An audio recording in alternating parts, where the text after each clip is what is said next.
Hello, it's Simone. I would like to share my first impressions of this pen that I have in front of me. This is my Black Friday purchase. I purchased the Lamy 2000 in extra fine from Endless Pens, and I think that's the last pen for this year. The next pen that I'm going to get is probably my birthday pen, but that's not what this video is about. It comes in this nice box. It pulls out. I feel like I did this just yesterday with the Novelure. It's very similar packaging. It does not say outside anywhere what pen it is or what nib size it has. And then it lifts up like this. It comes in a plastic sleeve and is tucked under this black ribbon here. There is a warranty card underneath and some silica gel. Well, I can actually leave this right in here. And then when you pull out the pen, this is what you see.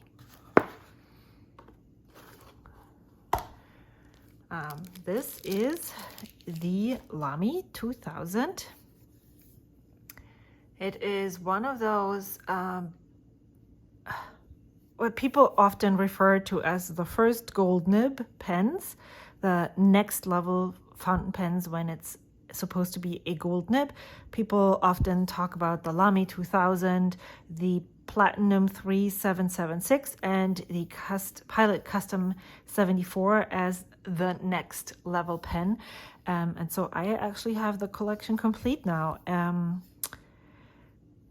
It is a very, very beautiful design, very modern, Bauhaus style. Has flat tops, flat finials, whatever. I don't know the fountain pen lingo, you know. And then it has this conical shape. The nib is a hooded nib. And it is a piston filling pen with the piston basically hidden in the pen. It's almost the line here where these two, the body of the pen and the piston knob meet, is barely visible. You unscrew it and then the piston moves up. Yes, no, down. And then when you screw it back on, the piston moves up and sucks in the ink. There is an ink window right here. And then there is these two metal things that will put, let me just make sure that we can hear that. Wow, thanks, Kat. This is what it sounds like. The material that this is made of is macrolone. And it is, I'm not sure if this is visible right here, but it is rough. It has some grooves in here. It's not slick. And then the finial up here is shiny black. The clip is pretty stable. It's brushed aluminum, if I'm not mistaken. And then on the back, there is this, might be aluminum as well. It could also be just a sticker, but I don't believe that. That's not what Lamy is. The grip section is not defined, or there is no end to it. So what could happen when you use this pen is that you slowly move all the way down and lose grip on it. That's what I was afraid of, and I'm still not 100% sure that this will work for me, but I tested this nib when I met up with friends and I wrote with it, and I was extremely surprised at how well it felt in my hand and how well it wrote. And so I decided that when Black Friday would approach, I would get this on sale for Black Friday sale at Endless Pens. They used to have this for around $100. this year the deal wasn't as great, or I was just too impatient and they will go down in price on Black Friday. But I decided it's okay if I want this pen. I decided I would like to try it, and so I got it for the price. It was still not as much as the list price, so they had it on their site for $209. Then they had an additional 10% off, plus because it was over $100, I think you had 20%. Blitz 20 is, I think, the deal that you would get with this pen. So it came to $155. I got it for $145. No, $155. So I got it for $150 because I had purchased a $100 gift card from Endless Pens during their gift card sale, when you pay less for the gift card but with the full value of the gift card. They do that just before Black Friday, and I was so sure they would have this pen for sale for $100. So I had this gift card, and that's actually why I then went to get this pen. If I hadn't bought the gift card ahead of time, I probably wouldn't have this pen to show you here. Now, let's stop talking and compare this pen to some other pens.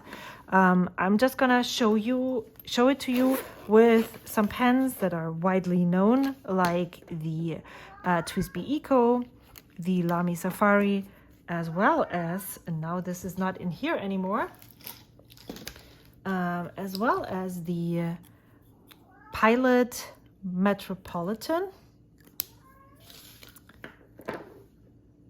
And it is basically the same length, just a tad bit longer than the Lamy Safari. It's the same size as the Pilot Metropolitan, and it is a tad bit shorter than the TWSBI Eco. Let's uncap it.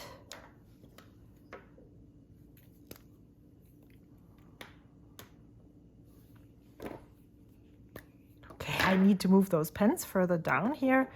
This Metropolitan is not cool. It rolls away.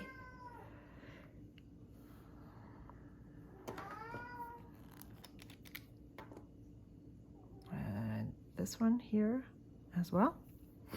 Yeah. This is the same length as the, well, let me just put it in my hand. Let's see how much sticks out. This much. So this is by far, maybe not, the shortest pen. I would say these two compare in length when they are uncapped. These two are considerably longer. However, let's just check how this feels unposted. I don't have any ink in here right now, but it feels well balanced. It sits on my hands right well. I can absolutely and very easily post it. It does not interfere with the piston knob that you can't even see when you don't screw it on and off. But this works, and it also, interestingly enough, it is still balanced. So if I rest this on my middle finger right here, then it sits here without any problems. That's cool. I didn't expect this to happen. I usually don't post my pens, but I might with this one. So let's just pull out the three. We are the next step into the gold nib pens. I would personally think that the E95S would also be a really great gold nib starter pen because it's the cheapest of them all. And it writes really, really well. It's a small pocket pen. I have it somewhere. But I don't really want to compare it to the Lamy 2000 because it's such a different type of pen. So lengthwise, I would say that these two compare really well to each other. Let's say if they are capped, that is. And then let's uncap them all.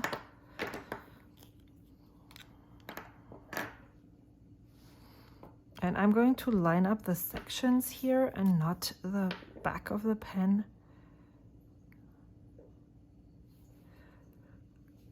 It leaves the Platinum 3776 as the shortest one of those.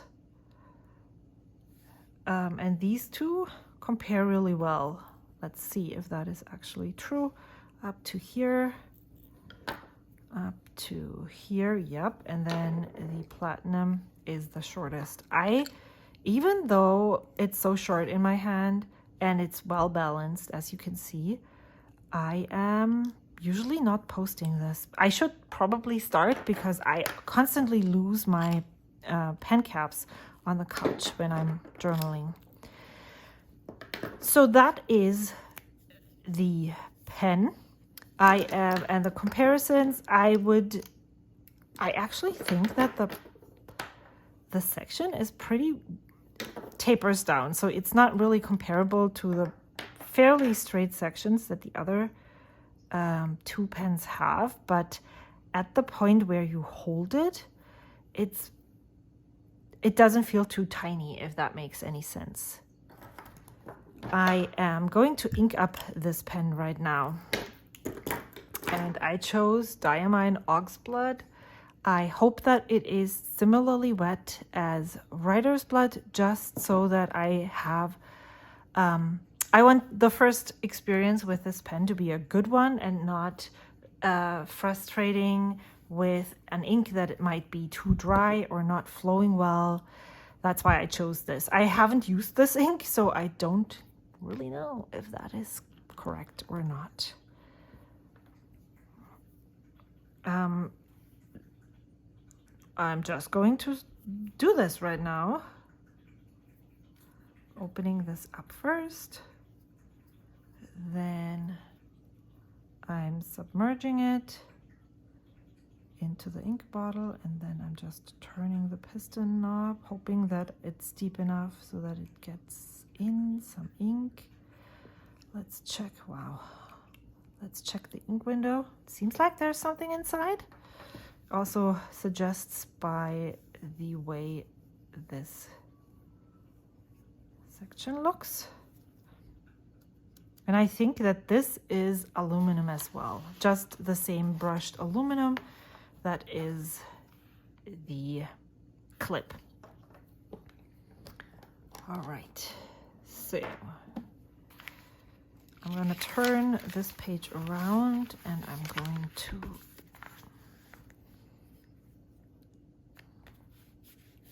write the date. Wow, okay. Well, this is an amazing experience right now. I can tell. This is exactly how I thought this was going to work out, but let's just see.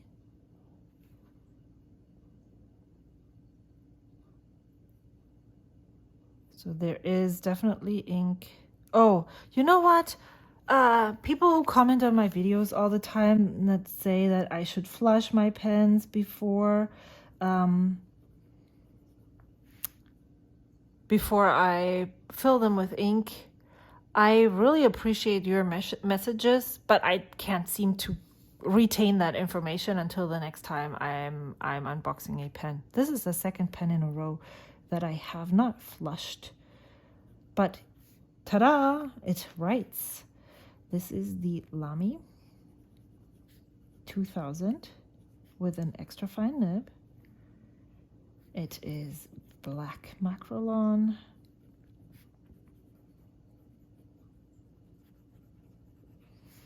And the ink is Diamine Oxblood. And Downstrokes look like this. Cross strokes look like this. Upstrokes look like this. Let's see if there's... Okay, I have... Now, I don't have a lot of stuff underneath, so I'm writing right on top of the table, basically.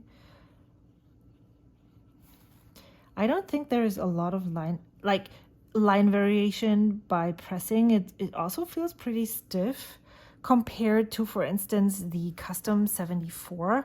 I can show that to you in a second. But the reason why I was so interested in this pen was that it felt really wet. And I have found that I don't necessarily enjoy broader nibs because they're broad, but because often the ink flow is bigger with medium and broad nibs. And so I'm trying to look for pens that have a very wet flow and inks. And then I noticed that I'm actually enjoying the finer nibs as well. And this was the case with my friend's pen. And it is the case with this pen as well. And the other thing that I really found very interesting, and that's why I went for this pen in the end, is that it almost looks like this is an extra fine architect nib. It doesn't... Let me just do this one more time.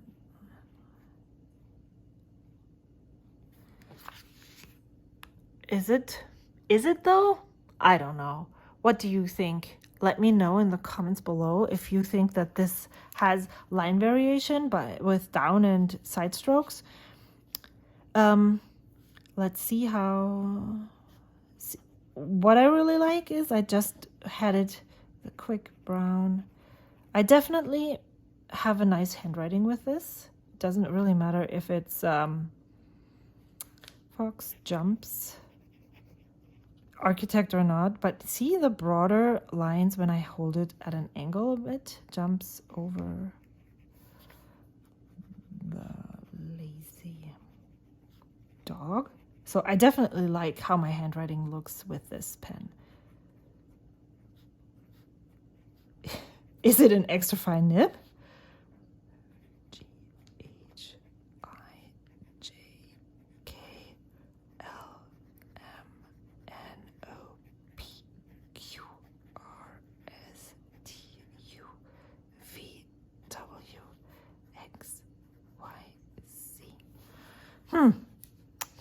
Is it a fine, extra fine nib? Let's see. So here is the Pilot Custom 74. And when I push down, I don't really push down very hard. I do feel like there's a lot more line variation. And not just that, it also is a lot softer and bouncier. But that doesn't mean that just because I really like this, doesn't mean that I don't like the way this writes. I'll just put the A underneath. Definitely not the same. So this is definitely broader than this one. So this is the Platinum 3776, and it has a bouncy, very, very different nib than this one. And I feel like it's a lot finer than a medium nib. Yeah. So the line width between the extra fine Lamy 2000 and the Platinum 3776, barely different. And that's okay. I mean, if you do some research on those pens, you know that the Platinum 3776 is bouncy and harder, that the Lamy 2000 is a German pen, and that's why the nib is probably broader. Maybe not this much broader, but still, these are things that when you do a little bit of research and you watch some YouTube videos that you find out. I'm really curious how I will feel when I write a longer writing session with this pen. Right now, I did not have any issues sliding down. I used to have a really hard death grip on my Kaweco AL Sport, and it was extremely tiring for my hand to use it, and so I was very hesitant to get pens that have a thinner section, or that where you would slide down and you would have to have a death grip so that it doesn't happen. But right now, when I wrote this, which definitely isn't enough to make a judgment about this, didn't feel anything in that short period of time. So I will have this in my ink rotation for the month of the last week of November, and then many weeks in December. And when I come back with my currently inked for December, either I will keep this in the rotation or I will rotate it out. I will be able to give a more better opinion about this pen. Right now it's new and I just need to get to know it a bit more. But I'm curious if you have a Lamy 2000, what nib size you have, and how you like the writing experience. I am right now, this is a really great, and except for the first try writing with this is a really great experience. I didn't think I would like this pen as much as I already like it. I really enjoy touching the material. It feels really warm. And I am now the proud owner of a black fountain pen with silver trimming, which I'm really happy about because, to be honest, even though I like these pens a lot, I'm more of a silver trim kind of person, and they're pretty rare or more expensive with these gold nib fountain pens. I think I should stop blabbering, and I hope to see you soon. Let me know in the comments how you like your Lamy 2000, or if you don't have one, if that is a pen that is on your list to try. Thank you so much for watching. I hope to see you soon. Until then, bye.